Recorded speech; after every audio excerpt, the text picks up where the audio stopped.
नमस्कार दोस्तों, एक बार फिर आपका अपना प्रिय डॉक्टर आदि कश्यप मुंबईचा माणूस और आपके लिए लेकर आया आपका मनपसंद program positive karma, episode number 1208, स्थान नई दिल्ली, होटल नोवोटेल। और दोस्तों, आज की जो कहानी है वो एक विशेष कहानी है जिसका शीर्षक है, रियल स्टोरी है, शीर्षक है आदत यानी कि हैबिट। और भेजने वाली हमारी बहुत ही परम मित्र हैं शारदा अग्रवाल मुंबई से। धन्यवाद शारदा, एक बार फिर से इतनी अच्छी कहानी को भेजने के लिए। शुरुआत करता हूं इस कहानी की कुछ इस प्रकार। शीर्षक आदत। एक महिला है, वो जयपुर में एक पीजी यानी कि पेइंग गेस्ट रखती है। उनका अपना पुश्तैनी घर है और उसमें बड़े बड़े 10-12 कमरे हैं। उन्हीं कमरों में से हर एक में 3 बेड लगा के रखे हुए हैं। उनके पीजी में भोजन भी मिलता है और खाने खिलाने की शौकीन है, बड़ा मन से बनाती है।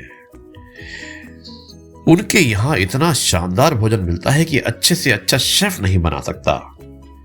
आपकी मां भी इतने प्यार से नहीं खिलाएगी जितना वो खिलाती है।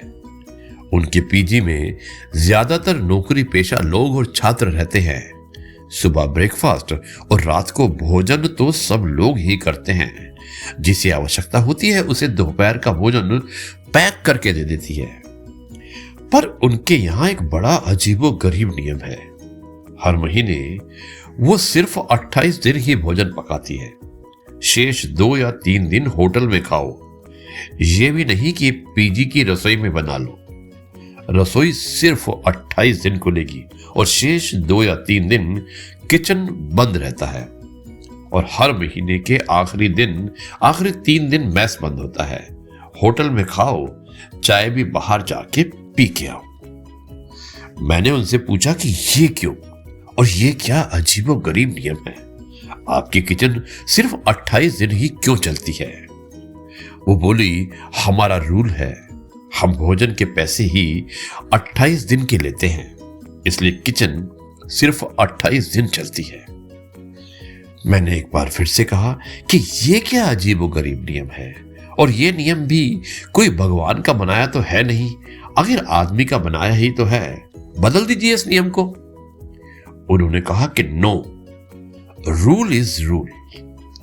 अब खैर साहब, अब नियम है तो है। उनके अक्सर उनसे मुलाकात होती थी। एक दिन मैंने बस यूं ही फिर छेड़ दिया उनको, उस दिन 28 दिन वाले अजीबोगरीब नियम पर। उस दिन वो खुल के बोली, तुम नहीं समझोगे आलोक तिवारी जी, शुरू में ये नियम नहीं था। मैं इसी तरह इतने ही प्यार से बनाती और खिलाती थी, पर इनकी शिकायतें खत्म ही नहीं होती थी। और कभी कभी ये कमी, कभी वो कमी, फिर असंतुष्ट, ऑलवेज क्रिटिसाइजिंग। तो तंग आकर ये 28 दिन वाला नियम बना दिया। 28 दिन प्यार से खाओ, खिलाओ और बाकी 2 और 3 बोल दो कि जाओ बाहर जाकर खाओ। उस 3 दिन में नानी याद आ जाती है। आटे दाल का भाव पता चल जाता है और ये पता चल जाता है कि बाहर कितना महंगा है और कितना घटिया खाना मिलता है। अरे 2 घूंट चाय भी 15-20 रुपए की मिलती है। मेरी वैल्यू ही उनको इन 3 दिनों में पता चलती है। सो बाकी 28 दिन बहुत कायदे में रहते हैं। अत्यधिक सुख सुविधा की आदत व्यक्ति को असंतुष्ट और आलसी बना देती है। ऐसे ही कुछ हाल देश में ही रहने वाले कुछ रहवासियों के भी हैं, जो देश की हर परिस्थिति में हमेशा कुछ ना कुछ कमियां देखते रहते हैं। ऐसे लोगों के अनुसार देश में कुछ भी सकारात्मक नहीं हुआ, ना ही हो रहा है और ना ही होगा।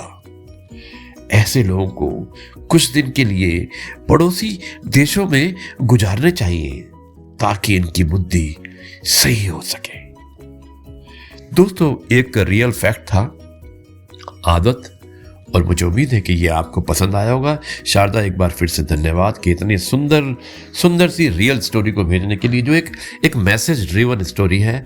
और आई थिंक हमें सबको इससे सबक लेना चाहिए।